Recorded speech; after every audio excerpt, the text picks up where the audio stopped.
अब मैं आपको बताऊंगा कि एक ऑटो पायलट सिस्टम पर चलने वाले रेस्टोरेंट के लिए कौन कौन सी पोजीशन होना लाजमी है, यानी कि रेस्टोरेंट के सिस्टम में कौन कौन से पार्ट्स होने लाजमी है। आप चाहे इनको अफोर्ड ना भी करें लेकिन इनको समझ लें जरूर। Number 1 manager, number 2 floor supervisor, number 3 accountant, number 4 cashier, number 5 cleaner, number 6 dish washer, number 7 chef और helper, number 8 GRO guest relation officer, number 9 order taker, number 10 runner, number 11 backup boy, number 12 XP rider या busser, number 13 delivery boys. अब इन सारी position का एक hierarchy chart होता है, दर्जा बंदी होती है। मैनेजर किसको रिपोर्ट देगा, मैनेजर को कौन रिपोर्ट देगा, शेफ को कौन रिपोर्ट देगा, शेफ किसको रिपोर्ट देगा। जब ये चेन क्लियर होती है तो हर बंदा अपनी लिमिट में रहता है और आपका कंट्रोल ऑटोमेटिकली स्ट्रॉन्ग हो जाता है। जब भी कोई नया स्टाफ आए उसे ये हायरार्की दिखाएं, दर्जाबंदी दिखाएं और उसे बताएं कि वो किसके अंडर में काम कर रहा है, किसको रिपोर्ट करेगा। इससे एक ऐसा सिस्टम बनेगा जिससे आप चिल्लाकर नहीं, लिखे हुए रूल्स के मुताबिक काम करवाएंगे।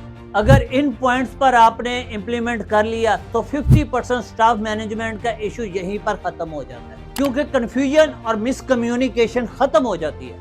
अब जो लोग अफोर्ड नहीं कर सकते उनको मैं एक टिप दे देता हूँ कि इन सारी पोजीशन को अपने पास रखें और एक बंदे को 2-2 या 3-3 पोजीशन असाइन कर दें। जैसे हर मशीनरी में लगा हुआ पुर्जा एक मखसूस काम करता है और मशीनरी ऑटोमेटिक तरीके से चलती है, ऐसे हर पोजीशन का एक मखसूस काम होता है और उसी से आपका रेस्टोरेंट ऑटो पायलट पर चलता है।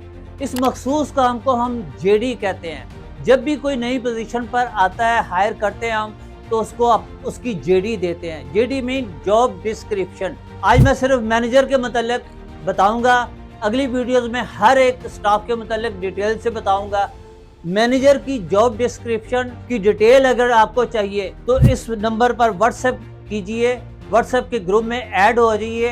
दोस्तों, इसके साथ मैं एक ज़रूरी बात करना चाहता हूँ आपसे। बहुत सारे लोग मुझे व्हाट्सएप पर मैसेज करते हैं, क्योंकि मेरे पास एक रेस्टोरेंट की कम्युनिटी बन चुकी है जहाँ पर पाकिस्तान ही नहीं बल्कि इंटरनेशनल ऑनर्स और शेफ भी मौजूद है। उस कम्युनिटी में लोग मुझसे रब्ता करते हैं कि हम ये रेस्टोरेंट सेल करना चाहते हैं, आप बायर ढूंढ दें। कुछ लोग कहते हैं कि हम रेस्टोरेंट करना चाहते हैं, कोई रेस्टोरेंट फॉर सेल है। मैं इस काम से थोड़ा सा अवॉइड करता हूँ, लेकिन लोगों के सलाह करने पर मैं ये ग्रुप बनाऊंगा। आप लोगों में से जिसने रेस्टोरेंट अपना सेल करना है या जिसने रेस्टोरेंट खरीदना है वो मुझे इस नंबर पर व्हाट्सएप करे, मैं आपको ग्रुप में ज्वाइन करूंगा। एक बात याद रख लीजिए कि मैं हमेशा खरीदार की फेवर करूंगा। सेलर की अगर लोकेशन ठीक ना हुई तो मैं कभी खरीदार को रेफर नहीं करूंगा, और अगर लोकेशन ठीक हुई तो किसी और वजह से रेस्टोरेंट फ्लॉप हो चुका है या सेल कर रहे हैं तो खरीदार को मैं परचेज करवा दूंगा और उसको कंसल्टेंसी भी दूंगा,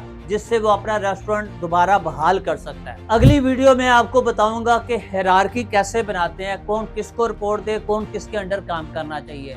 जैसे हर इदारे में होता है, लाइक आपने पुलिस वाला महकमा देखा होगा, असिस्टेंट सब इंस्पेक्टर को रिपोर्ट करता है, सब इंस्पेक्टर SHO को रिपोर्ट करता है, SHO DSP को करता है, DSP SP को करता है। SHO से गलती हो जाए तो SP कभी SHO को नहीं पूछता, वो DSP को पूछता है, DSP SHO को पूछता है। ये एक सिस्टम होना चाहिए आपके रेस्टोरेंट में भी, हायरार्की होनी चाहिए। सबसे पहले मैंने बात की थी कि मैनेजर की जॉब के लिए, तो मैनेजर की जॉब का ओवरव्यू करते हैं कि उसकी जॉब है क्या।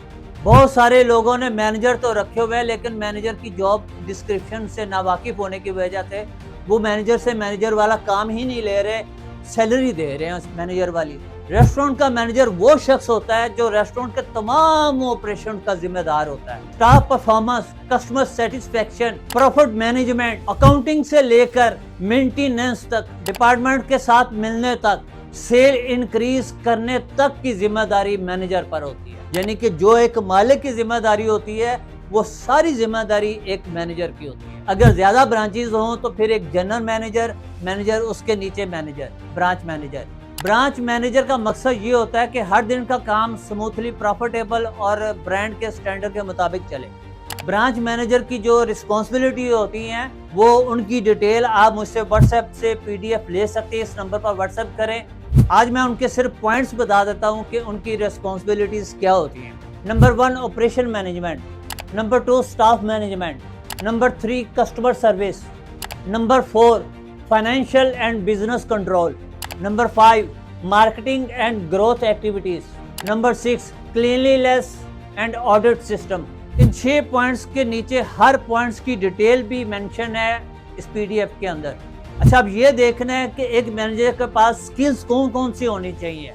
Number 1 leadership and team management, number 2 communication and problem solving, number 3 customer handling and complaint resolution, number 4 basic accounting and reporting, number 5 stock and cost knowledge, number 6 point of sale या KDS कहते हैं kitchen display screen को, KDS point of sale और Excel का knowledge. Manager report करता है general manager को या ऑनर को, अगर जनरल मैनेजर ना हो, और मैनेजर को रिपोर्ट करते हैं chef, cashier, accountant, floor supervisor. एक मैनेजर का काम होता है number 1 daily cell target achieve करना, नंबर 2 कस्टमर सेटिस्फैक्शन और रिपीट कस्टमर रेशो बनाना, नंबर 3 स्टाफ की अटेंडेंस और बिहेवियर को रिकॉर्ड करना, नंबर 4 स्टाफ को हायर करना, उन्हें ट्रेंड करना, नंबर 5 फूड कॉस्ट की परसेंटेज निकालना और वेस्टेज की परसेंटेज निकालकर इनका सोल्यूशन निकालना। वो तमाम सारे काम जो एक मालिक के होते हैं वो एक मैनेजर के जिम्मे होते हैं। एक मैनेजर मालिक को अपने ब्रांच के माहौल के मुताबिक मशवरा देता है और उनसे कुछ हेल्प लेता है कि मुझे ये काम करने की इजाज़त है, मालिक इजाज़त देता है, या फिर मालिक कुछ आइडियाज देता है कि हम नई डिश शुरू करने लगे, इस पे इम्प्लीमेंट करो। मैनेजर वो सारे काम करता है। ये एक मैनेजर का रोल है। अगली वीडियोस में हम देखेंगे कि फ्लोर सुपरवाइजर और दूसरे स्टाफ का रोल क्या है और उनकी हायरार्की क्या है, दर्जा बंदी क्या है। तो अगली वीडियो तक देखते रहिए, सीखते रहिए और इम्प्लीमेंट भी करते रहिए। अल्लाह हाफिज।